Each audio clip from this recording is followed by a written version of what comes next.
Welcome to another episode of Stuck in My Mind podcast. I am your host, WIZE, and today I'm honored to welcome Christopher Cochran, an accomplished entrepreneur, philanthropist, and a devoted family man. As the founder and CEO of BluChip Solutions and the board of director of Coeptis Therapeutics Holdings Inc., Christopher has spent his life navigating the complexities of business and leadership. But his most profound and life-changing role has been that of a father. Christopher's journey took an unimaginable turn when his son Christian received a fatal diagnosis. Instead of succumbing to despair, Christopher and his family chose to focus on gratitude, resilience, and the lessons Christian's unwavering spirit taught them. His book, What's Good About Today, is a powerful statement to the strength of perspective, the beauty of life's small moments, and the resilience of the human spirit. Today, Christopher shares his story of love, loss, and the lessons we can all learn from his son's profound wisdom. Prepare for an emotional and inspiring conversation that will leave you with a newfound appreciation for every moment. So let's welcome to the show, Chris Cochran. Hello. Hey, Will, thanks for having me. It's a pleasure to be here with you. And I feel certainly what's good about today is being here with you talking. And I appreciate you. I appreciate you stopping by and coming to share your story because it is an amazing story. It's an impactful and amazing story. Me personally, someone who's suffered from a lot of loss, and nothing as you like with you, because the loss of a child is very significant. So so let's just jump right into it. Absolutely. Can you share the moment when you first learned about Christian's diagnosis and how did it change your outlook on life? Sure. Well, the first time there's sort of a prelim to it. There were some, I'd say in the summertime of 2020 was when Christian started to experience some back pain. And so like any parent, I took him to the doctors. He got physical therapy. There was nothing out of the norm. He was a healthy boy. He just graduated from college, ready to take on his life. And so he, other than having the back pain, which seemed irregular, it'd go on and off, be okay. There was one night when he just started to have the pain was just too immense. So we took him to the doctor and ultimately MRI. Revealed that there was something abnormally on his liver. So this was during COVID, and I only allowed one parent, so I took Christian to the hospital. It was the Hillman Cancer Institute, and I assured my son everything was going to be fine, and told his wife as I left the house that it's probably nothing, and we'll be okay, and just trying to give reassurance, But when I walked in, I kept reassuring Christian. We waited in the doctor's room. And 5 doctors walked into the door. They all had masks on. You could only, it was muffled and I could see their eyes. But I knew when they walked in that room, they were about to deliver the worst news. Certainly as a parent, I could hear, but ultimately what my son was going to hear. And that was that he received a terminal diagnosis. He had something called cholangiocarcinoma. It's hard to pronounce. I didn't even know what that was, but when the scale of cancers, they're all bad. Cancer's bad, but it's the worst that you can get. And, less than 1% chance of survival, even past 5 years. So we knew he was in trouble, but I will tell you, I knew as a parent, that's when I found out this is what was happening. I remember fading to black. I just remember I'm not a fainter by any stretch. And I just remember my knees starting to buckle because I knew the impact this is going to have on my son, his mom when I have to go home, his brother and his sister, his friends, his family. But my son put his hand on my shoulder, and it was the one of so many superpowers he had. And he just looked me in the eye and said, "Dad, don't worry about it. I'm going to be just fine." And I guess it was his way of trying to calm me and let me know everything's going to be okay. And I can tell you, Will, from the moment that Christian was diagnosed, that moment to the moment that he took his last breath with us around him as a family here in our home, he never complained one time. He never said, "Woe's me. Why'd this happen to me? How can this happen to me? Why would God do any of these things to me?" He did the opposite, complete opposite. He embraced every single day. And he used to remind us as parents, he'd say, "What's good about today?" And it was a question, something we need to question that you can always, always find something beautiful, something wonderful every single day, even in the worst of moments. And we certainly had them. But that's how I found out. That's how that transpired. And of course, I had to deliver that message to his mother when I got home. What inspired you? What inspired you to write "What's Good About Today" and share your family's journey with the world?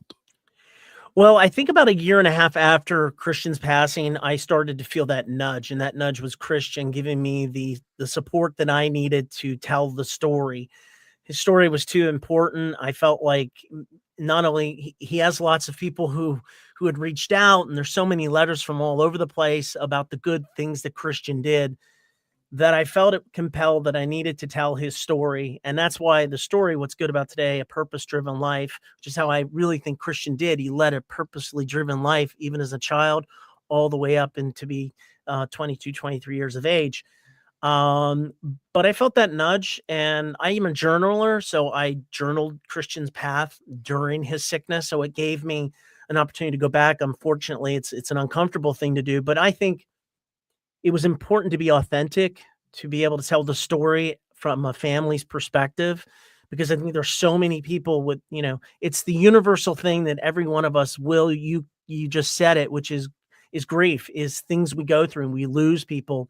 And that's just going to happen. The question is, how do you move forward beyond that? How do you take something that was so beautiful and build a legacy around that? And that, to me, Christian left an unbelievable legacy, and I don't want to let him down. I want to be able to go out and share those stories, share a family's love of how we navigated the worst thing that can happen to one in your life, losing your child, especially, your parents lose children in all kinds of ways, and there are no good ways. And I feel that suffering of others who tell me stories of losing, whether the suicide and drugs and all, they're horrible. I am blessed I got to say goodbye to my son, but it was it's a year of watching my son die. And he's so beautiful. So it takes that different kind of toll on you when you go through something like that, and it transforms you into a person that I have no idea who that guy is 4 years ago, prior to this, and I'm just a different person. So that's what inspired me. Christian inspired me, and I wanted to get that out to as many people as possible. How did Christian's perspective and attitude shape the way your family handled this difficult journey? Oh, it was everything, right? I mean, if you meet somebody who has been given a death sentence and they know that's what's coming, and they can still live life to the absolute fullest, even more kindness. I mean, he was always kind and always doing so many things. But when you watch someone under that kind of situation go out, get a job, he didn't have to do that, but he wanted to show he was capable. He got a job with an ADP. He was able to do it for about 4 months before he was incapable of doing that. He continued to make music. He was creative. He did multiple podcasts, did a podcast with his sister that's still up today. He got accepted to grad school during that time. He wrote a dissertation paper. I mean, he was always forward thinking. So this is the thing. He never said, I'm done. It's over. What's the point? He didn't take that approach. And so when you see something like that, how can I not take that same approach? I'm getting to be here for whatever reason. And so it inspired the family to come together even closer. We're a very close family, but it inspired us to say, what do we have to complain about? Nothing. Here's a kid who is going to lose everything, yet he still remained positive with laughter, cheered us up, made jokes, made sure everyone around him felt good. And Christian did not treat death. I guess this is the way he looked at life in general, as not the end of the road. He looked at it as just another part of the journey. And so he had a different perspective of life. And so I think, how can you not continue to try to emulate that in any way and project that onto others, which is what I've committed myself to do and my family for the rest of our lives, at least, to show that as best we can. Yeah, absolutely.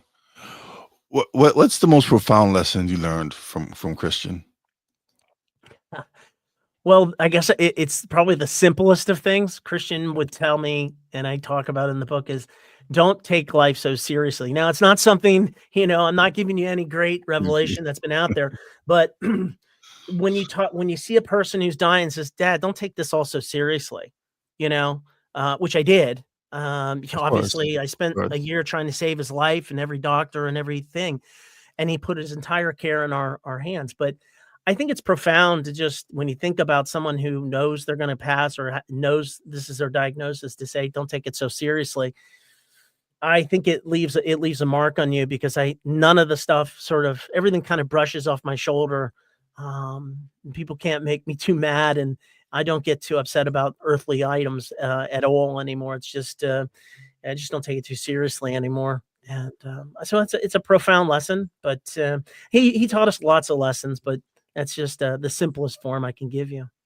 Oh yeah, I definitely feel that when my mother passed away last year, like right towards the end, we were with her in the hospital, and it's one of those last moments where she was very lucid and everything, Mhm. and I asked her how she was doing, and in Spanish she says, "Estoy bien jodida," which we made us all laugh because she was saying, "I'm good," but she in a way she said, "But I know I'm leaving." She knows this is my last few days, but the way she said it, it was still with her sense of humor and Mhm. the Mhm. way she just had her form of saying things. And at that moment, that's when we all realized it was like, okay, we can let her go in peace because the way she just said it, it was so funny to all of us who were there laughing, and it was one of those moments that it just made us realize like, yeah, this is life. You have to enjoy every moment and not take life so serious. Yeah, yeah, she sounds like a remarkable person, so, very wise woman, for So, sure. what was the hardest part of this experience, and how did you find the strength to keep going? Because I know this was something difficult. Yeah, everything. There's, look, from the moment Christian got sick and that entire time, that year, right? Christian died September 1st of 2021, so we lived 1 year. Most people who get this diagnosis, young people in particular, by the way, it's a very rare cancer. It's only seen in mostly Southeast Asia. It's seen in old people and very rare when you find it in young adults. Now that's happening more and more. More environmental things. Who knows? But um, for whatever reason, children go quick because I think it's the metabolism, and so this is a very speedy cancer. But I look. I think it's the simplest thing is that I'm an action guy, and so my actions were to find a way to save Christian's life, and as he continued to do the things he does as a 22-year-old, right? He's home from college. It's during COVID. He has friends online and does video games with them or whatever, and does the podcast and does these things. Um, I'm in the background with my wife and a group just trying to solve these problems. And they're deep, right? It's looking into RNA sequencing and DNA sequencing and all. And this is the thing, Christian felt very privileged. He always felt overprivileged, right? He was privileged that we had the ability to get these things for him, the ability to seek out the best doctors in the world, to be able to do and fly and do all these things. And that's part of Christian's dissertation that he wrote when he went into college, that he promised that if he survived for whatever reason, that he was going to dedicate himself to traveling to be with those people who were going to be left alone with this kind of disease. He wanted to be there for them. And so he kind of and again, he that was during his life, right? Telling us what he was committed to doing. So it kept us going as a family. He was also quite the funniest guy you ever met. He had the greatest sense of humor. It was a multi-level level kind of sense of humor. He'd tell me a joke, and I would be like, "Christian, I don't get the joke." And then he explained. I go, "Oh, okay, I get it." It's like it was like so deep in the humor level, because he was brilliant. He had a photographic mind. He was smart, and but at the heart of who he was incredibly kind to every individual you ever met, from every culture, every background, race, you name it. Christian was so inclusive of every human being, and that was important to him. And that was reflected in Christian's memorial when he passed. Over 1,000 people showed up for his memorial. He actually helped us. He wanted to have specifically at the church. He wanted to have a black opera singer sing at his.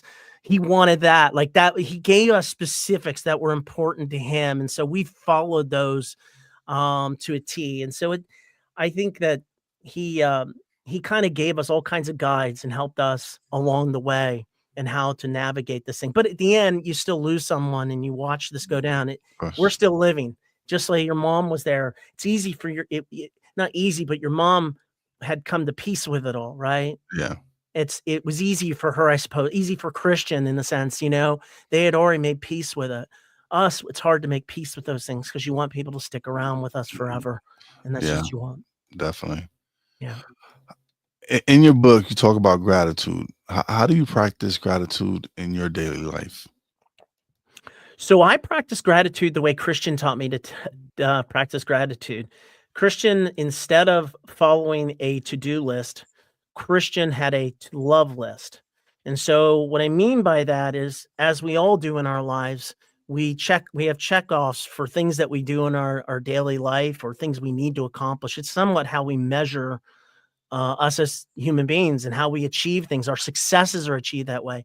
Christian would create to love list, and he would create these lists to the people he would want to interact with every day to give as much love out as possible. So the way that I do it, I follow just his path, which is I write down every morning to love list. Those I need to give out as much love to. How many people? How am I going to give out that love? How many people do I plan to stop and speak with in that day to give out as much love? And so I think for me, when you do things like that, it allows you to fall into back into the present moment. It allows you to see gratitude. See, gratitude is just a word. They're Mhm. just words. And people throw out gratitude, but unless you practice gratitude, unless you actually stop, think, look, say it, and do it and put it in practice and talk to people, and put kindness out to people, that's where I think you see the gratitude of life, right? That comes back to you in spades. So that's how I go about my daily life. I certainly do my prayers in the morning, my prayers in the evening, and I make a point to say what's good about today every day. And that's what when I speak, I tell people that you can say what's good about today every single day. It's a single message, singular and easy message to say to help you stop, reflect, and focus on the present moments, and you will find gratitude. You can find it in so many ways. And that's one thing that and this year I started was actually praying and praying first thing in the morning, and then I take a few minutes to do a breathing technique, and just that's how I start off my day. Mhm, And so for me, it's been especially now with it being a year since my mom passed. mhm, It hasn't gotten easier, but it's like okay, but I still feel her presence. mhm, Everywhere everywhere there's something that reminds me of her, and she like she was just the kindest person. Like her house was open to everyone. mhm, It was mhm, something that, and to me, that's something that I pride myself on, is being able to help people, and not seek any reward for it, because that's not how she was. She was just help, like anyone who came over from Puerto Rico that was moving over here to the States. My couch at home was their first destination, because her mhm, door was always open. And if it was the first step for them getting over here, and making a better life for themselves over here, she definitely had the couch. And it was like, hey, you stay here as long as you one and get on your feet. And so that there was kind of built inside. I would see this, and that's something that when I launched the podcast was I want to be able to help people. I want to be able to have people come share their stories, share their journeys, because there's so many people out there that need to hear these stories, because it's important. With so much negativity that was going on in the news, the media, and everything, Yeah. I wanted to just focus on positive stuff, bringing people on who had stories to share, and if one person can get something from any of my episodes, I'm very proud of that. Absolutely, Will. And Will, what is your mom's name? Antonia, Antonio? Antonia, yes, Antonia. yeah. Antonia. Well, your mom would be very proud of you. I know that. She sounds like an incredible woman and kind, and you're just you're passing that through, right? And she's looking, and Mm, she is here with us right now. So is Christian, and mhm, so they're proud of both of us that we continue to do these things. And I think you're right. If it helps one person that can hear a message and can make them stop in their tracks, and it can change their direction in a positive way, to give out more kindness. That again, that ripple effect, that one person can talk to two more people, and mhm, so it just ripples out, and we'll never know. I'm fascinated by this because we never know the true ripple effects of our own lives on others until, of course, when we leave this earth, right? We'll be mhm. able to look back on it. We'll say, Yeah. oh, okay, there's this, and this. And so you want to do as many ripples as you can, Mhm. right? Because I feel like once we get to that point, I hope that my ripples are big enough that they go, hey, that's pretty good. You got a lot of ripples here. Yeah. You're all good to go. But sounds like your mom was giving out lots of ripples, and you're doing a good thing. So thanks for sharing that story. If Christian could leave one message for the world, what do you think it would be? Uh, Christian's message? Yeah. Yeah. Well, I always Christian's message is really one of hope, faith, Yeah. gratitude, but it's also about resilience and trusting God's plan. Um, it's a message that came from Christian himself through the way he lived his life, the lessons he taught us. Christian believed that no matter what challenges you're feeling and are facing, there's always something good to hold on to. And that's just not just a mindset. It's a testament to the faith he had in God's love and the belief that everything happens for a reason. So I think that embrace your challenges, and ultimately, I always say, look, I always leave when I speak is make sure you're saying what's good out today. If you get nothing else out of the conversation, for me at least, is to remind yourself of what's good about today so you can look back and see that there is beauty every single day. You just got to look and be present. How has this journey changed the way you approach business, leadership, and decision making? That's a great question. Well, it's certainly different. I have, I do run. I am the president of a technology company. It's a national technology company. I sit on the board for a public biotech company, which does cancer research, right? So obviously, I have a connection into the cancer research world. The new technologies are coming down the road, and so. But how it's this experience? I said this before, which is I'm a different guy than I was prior. I look at the world very differently. I think what I've done dramatically different is that I look at everyone as a soul, truly. And I think that once we stop looking at people as, I guess, just people or things, or that's them or whatever that is, I look at people as souls. And when I meet someone, sometimes I don't even meet them, but they'll pass me and I go, what? I wonder what about their soul? Like, what's their story? Because everyone has a story. Yeah. Everyone has a story, and everyone has difficulties, and everyone navigates life difficultly, and everyone who's listening to you is navigating something difficult, no matter what. I have never met anyone who has a cushy life. I mean, maybe there are some people out there. I don't know who they are, but I'm sure they're out there. But I think it's just the way I look at people is a lot differently, and so how I approach business is when I sit across the table or I'm going through something, I know that this is a soul and that, I go through that process. It doesn't mean I'm not a negotiator or I don't go through and ask for things or I want things done. It just means that I approach it in a much more a better way than I would have in the past because I recognize and I always try to keep it light. So I think it just makes me I think a better person overall by looking at people differently. Awesome, awesome. How did you navigate the emotional challenge of being a father, husband, and business leader while dealing with such a profound loss? You're the first person to ask me that question. It's a great question. Well, I mean, I feel very blessed that I run a business that I don't have to go in. I'm the CEO, so going in allowed me that opportunity to be able to focus on my son, which is where 100% of my efforts were going to. I shouldn't say 100, maybe there's 1% where I have to deal with work, but really my mind and focus was saving Christian. But I trusted good people around me as part of my business to step in where I needed them, ask for help when I needed it.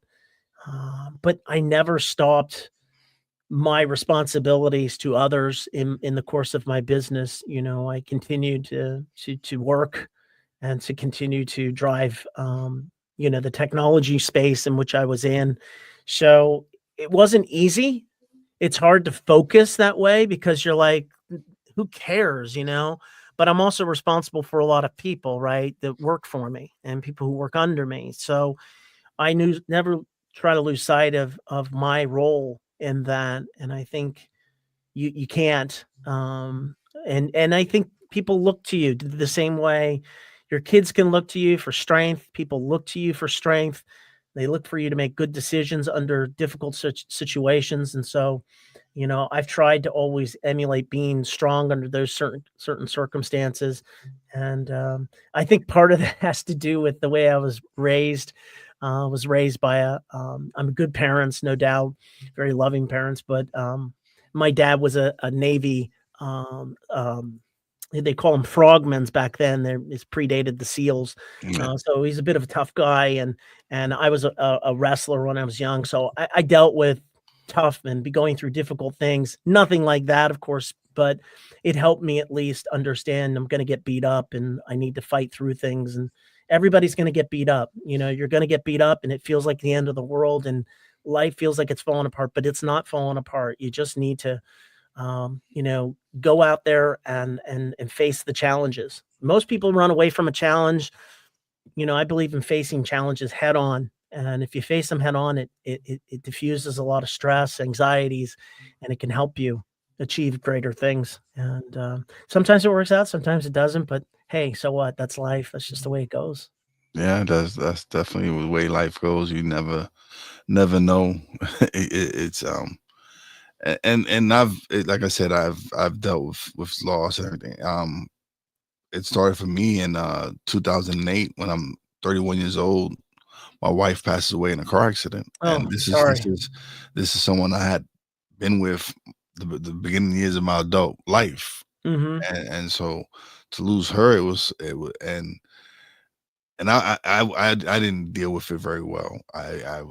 Because it was just after that, it was just like one tragedy after another. Because the following year, I reunite with my dad after not having him in my life for like 20 something years, only to lose him. I go see him Father's Day weekend of '09.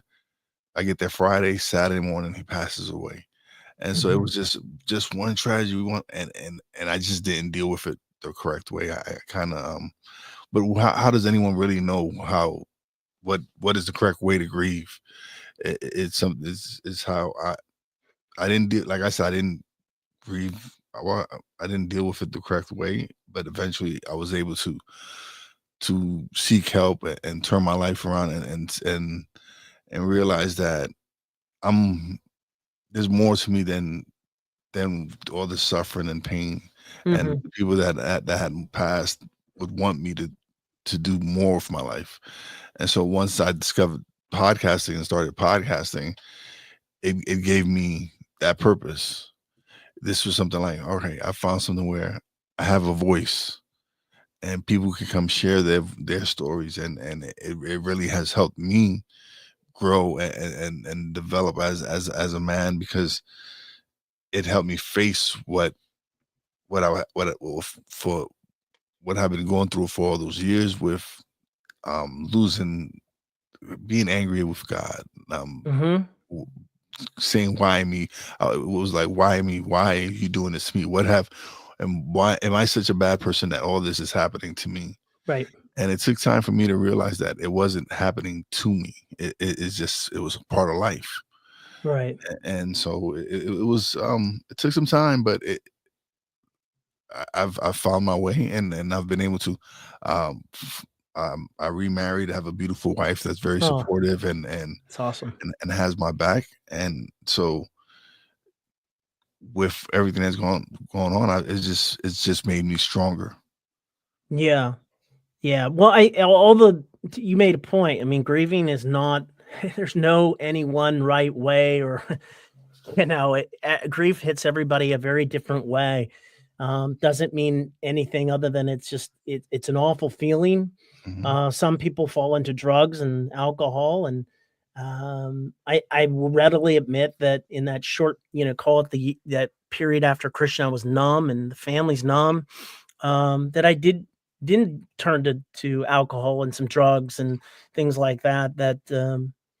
That hit me, because I thought I could just sleep, and sleep it off, or, I don't know, but here's the thing I'd say, and I do believe pain, suffering, they are two different kinds of things, but I do think those things do bring us closer to God. yeah, In many ways, it's the human condition, but and I remember my wife or somebody would say, "Why?" And it's like, "What do you mean why?" I'm like, um, God was okay with his son being put up on a cross and die. I don't know that how do I get it?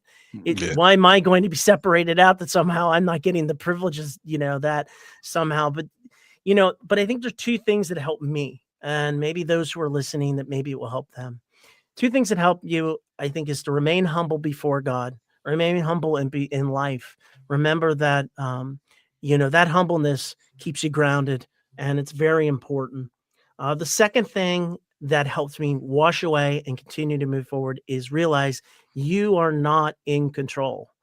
mhm, So when you think you're in control, you are not in control. I thought I was in control of everything 4 years ago prior to Christian's passing. I could control things. I even thought I could save Christian's life, and prayed more than anyone else on the face of the earth, and more prayers and more people, and praying. And that doesn't mean God didn't hear my prayers. Okay. It just wasn't, he wanted him more than he was allowed to stay here. And so I'm not in control of those things. God is fully in control. So I think mhm. once I realize, hey, Chris, you're not in control. You're just going to do everything you can while you're here. Do many good things as you possibly can until God calls me up and says it's time for you to get going. So, um, and that's okay. I think that relieves a little bit of pressure out of me. And so when you let go of that control, it gives you a little bit of a reason for moving forward and doing other things. Absolutely. And that was something I had to realize, that I didn't, it wasn't, I didn't have control of everything that was happening. And when I came to that realization, it was like, okay, that's when I started really turning my life turning it back around. I had been homeless for some time and Mm. was just sleeping from couch to couch, and it was a struggle, but like I said, I've been able to turn my life around. I'm married to a beautiful woman who's very supportive, who's funny, intelligent, and understands me. And then Is she funnier than you? probably not, but but she Hopefully tries. she's not listening to that. Okay, so okay, so she's my biggest supporter, my biggest fan. Yeah. She does not listen to my show. Oh, you're safe. You can say anything you want. She doesn't listen to my show, and people ask, "Well, why don't you listen? Don't you support him?" She says, "Yeah, I support him. I wear his T-shirts. I wear his merch." Right. If people ask, I tell them to go check out my husband's pod, which she does. But she Mhm. goes, "But I speak to him every day. Like like I don't want to hear his podcast." Right, right. No, So, yeah, listen, that makes so, sense. That makes but, total sense. But you but are funnier than her, so we know yes. that. We do know So, that. so what role did faith and spirituality play in your healing process? Well, it's everything, right? I mean, it's my existence. So faith is without it, I have nothing. And you mentioned about getting angry with God. Of course I'm angry at God. And I even talk about this in the book, right? Those who have asked me, what's my relationship with God? What's my wife's relationship losing her firstborn? Um, I tell you, I have a relationship, and that's the thing. I have a relationship with God. I've said some things to God that I regret, and I've always apologized to God to say, I apologize, and I hope you forgive me for that. But God does forgive me, and He does understand. So I say, look, I have a relationship with Him and Christ, and understanding everything that has been given to me. So in many ways, I feel very blessed in what I have. I have the air in my lungs. I have my wife. I have my 2 kids. I don't have my Christian, who was the center of our universe here at this family for everybody. He was my best friend. He was my wife's best friend and my kid's best friend. And he was amazing and made us laugh every single day. But that's not how it's played in the cards. But faith is played an absolutely critical part, and it played a critical part for Christian. And Christian, his name is Christian, so you can imagine. Mm, But when before Christian passed, he wanted to make sure that we did something good. As we set up foundation, he wanted to set up a foundation which we put in his name, Christian Cochran Legacy Fund, which is through the Pittsburgh Foundation. He also wanted us to give back to the church. And so in the middle of Pittsburgh, Pennsylvania, here in Pittsburgh, in the city center, there's this gorgeous, oldest church in all of Pittsburgh. It's a Polish church. And it sits in the heart of Pittsburgh, and lots of people, lots of stores and bustling. And right there in the heart is 6 boulders with water and a memorial garden with Christian's picture and his story called the What's Good About Today Fountain. And it talks about Christian and the legacy in which he's led. And one of the quotes in it says, be kind to everyone because you never know what someone is going through. And so that was Christian would always remind us of that. And so, obviously faith is critical in how we navigate and asking for help. And so, it's everything. There's nothing else, faith is everything. So I'm on the other side of Pennsylvania from you. I'm in Oh, no, Philly. no, I'm in the Pocono Mountains. Oh, yay. I'm up in northeast Yeah. Pennsylvania. But last year I went to Pittsburgh for the first time. A friend of mine, Jeff Ravella, he has a podcast studio Mhm. and Tarentum, Tarentum. Yeah, yes, up Tarentum. 28. Yep, up Yeah, north. yeah. Yep. So we went there and helped him launch his podcast theater, Hmm. and we're going back this year because we're hosting another 2-day event at the end of September to celebrate International Podcasting Day. So we're going to be there. We're trying to have a networking event Friday night. So any podcaster who wants to come to the theater and do their show live, as well as That's having virtual guests as well, it's been amazing to actually. And I met Jeff through podcasting, and we've mm, built a great relationship. He's become a real good friend of mine, and it was just amazing to go and help support him launch his podcast theater, and now we're growing that, and hopefully we can get a lot of people to come and do live podcasts from the theater itself. mm. And it was a great time, and That's to be able, amazing. yeah, And to you're be gonna come and you're coming back, coming right? back, yes. So I would Yeah. love for you to come down to the theater and check it Okay. out. Okay. Do you guys ever get downtown, or is it all you stay up in the north pretty much? Well, it's the theater. He's in he lives in New Kensington, and Uh-huh. but the theater's in Torrington, Okay. but we went when I went to visit him. I forgot what place he took us to. It was In this the city? not in the, well, me and the wife went into the city. We went into the Oh, city. We okay. went actually to Rivers Casino. Okay. Yeah, that's where I got So we went around and drove around the city a little something, but we plan on when we go down this next time, because I took a week off to Okay. go, and so we're planning on doing a little visit around the city. Um Well, we if you when you do that, I hope, Yes, and you're gonna be in the city, the yes. major area is Smallman Street, which is, the Strip District. Okay.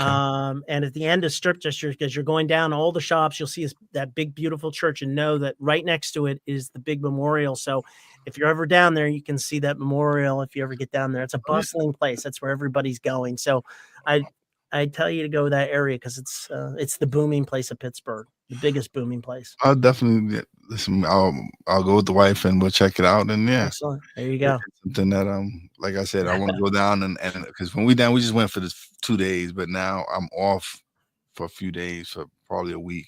So we might Mhm. go down earlier, probably Wednesday, Thursday, and get to travel, go around the city and check some of the beautiful sites in Pittsburgh. And so It's a good town. It's a yeah, good no, town. Yeah, it's fun. it's amazing. Yeah.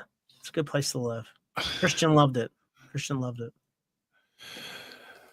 What what's your biggest hope for those who read the book? Well, the nice thing about I mean, the thing about the book is, every chapter is a little different. Obviously, there's context to how I, um, met my wife. We met in high school, or high school sweethearts, and so I it was important to bring context to the family.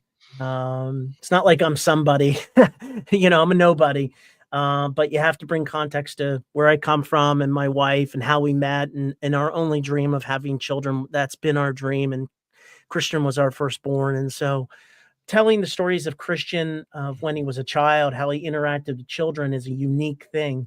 The way he approached life as a child was unique, and so it carried all the way through. And so I think, to me, when people have asked me about the book, I tell them it's a love story. It's a love story about a family that loves one another, Christian loved his family, so much. He loved us so much, and we loved him, of course, so much. But he always put us first. We always put each other first and take care of one another. So I think, yeah, the book, obviously takes you on a bit of a roller coaster, which, I think is what it is, which is allows you to see a family that goes through something, shows you how someone lived a life and how you can come out on the other side. But at the end of every chapter, it details, there are things to fall back on about that chapter. So you can always go to the end of the chapter and say, well, what did I just read or learn? And these are the things that you've learned from that chapter. So I thought it was, important that people take away that, here's somebody who led, this incredible life, extraordinary life, built on kindness and love. And if I emulate, a little bit of that, how much we can give back in this world, would be amazing. So, I've been very blessed that the book is selling very well. I get to see the report selling overseas. It's on global distribution. So I'm happy about that. If anybody knows anything, there's no money in books. So this isn't about money, and all goes to Yeah, to the foundation anyway. So, but to me, it's just getting the message out, right?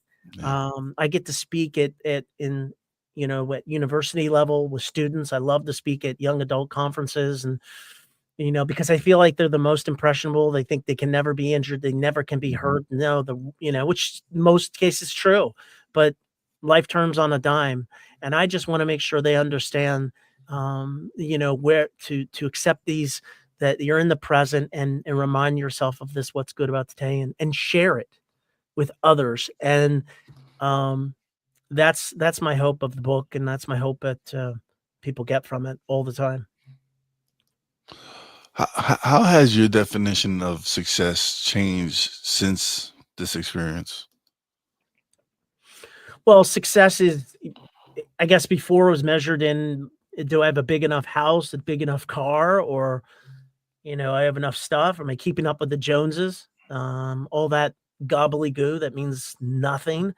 Um, to me, success is just, success is the love. It's so simplistic. See, the English language is so, it's only got so many words, we all say the same words over and over. It drives me nuts.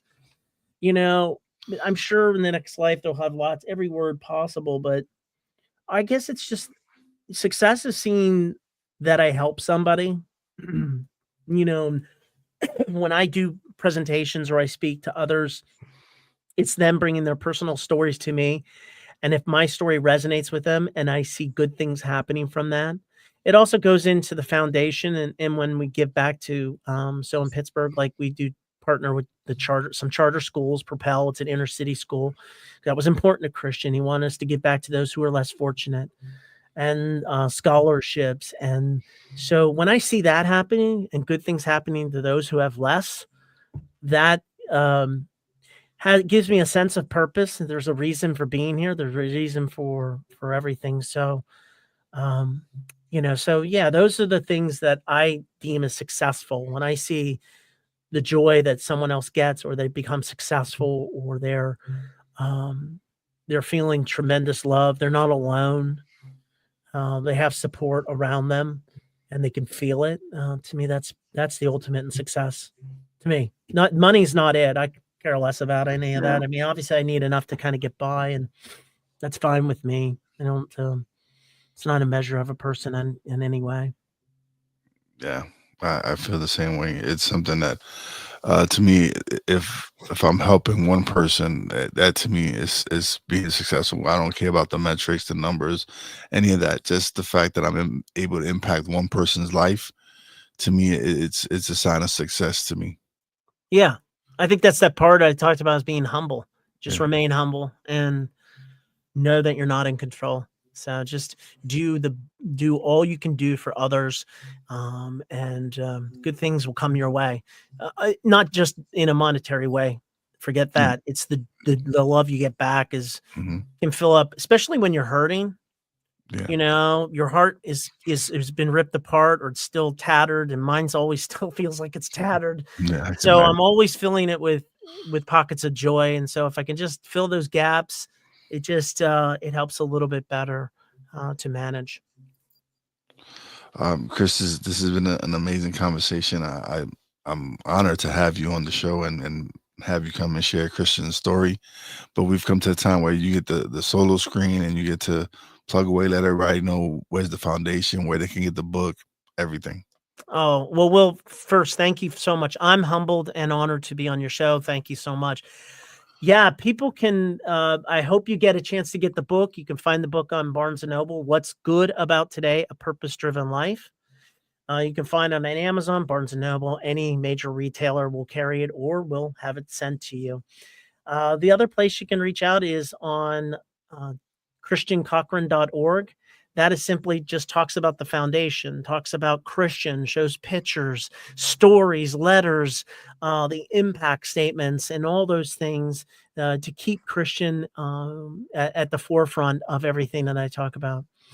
ChrisCochranSpeaks.com is my website. It's what's used just to book opportunities for me to get out and meet with lots of people whenever I can. So if you're looking to do that, feel free to do it. If it's just that you need to send a note and need some encouragement, I'll do that too. If you need to talk to me, I'm always available to anyone to talk. That's just something I know I need to do. So, otherwise, if you don't pick up the book, just remember to say, what's good about today? If you get nothing else, what's good about today? Just remember it, and keep saying it to yourself.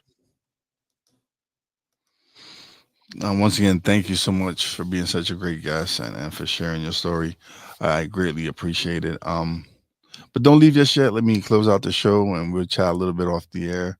But Sure. thank you so much for being such a great guest. Thanks, Will. All right, everybody. Another great episode is in the books. It's something that really I take really personal, especially with everybody knows everything that's been going on with me in the past and everything. So this is a very important topic to me. Like I said earlier, no one can tell you how to grieve. You always have to find your own way to grieve, and some people might think it's wrong, but it's your way of dealing with it. As always, big shout out to my Real Wise fam, Poppy J, Brandy J, love you guys. Big shout out to the boss lady. Appreciate everything you do for me. If you haven't subscribed to the podcast, please do hit the notification bell. And to all the essential workers out there, God bless y'all. Be safe. You know, your boy Wise does it. Peace out.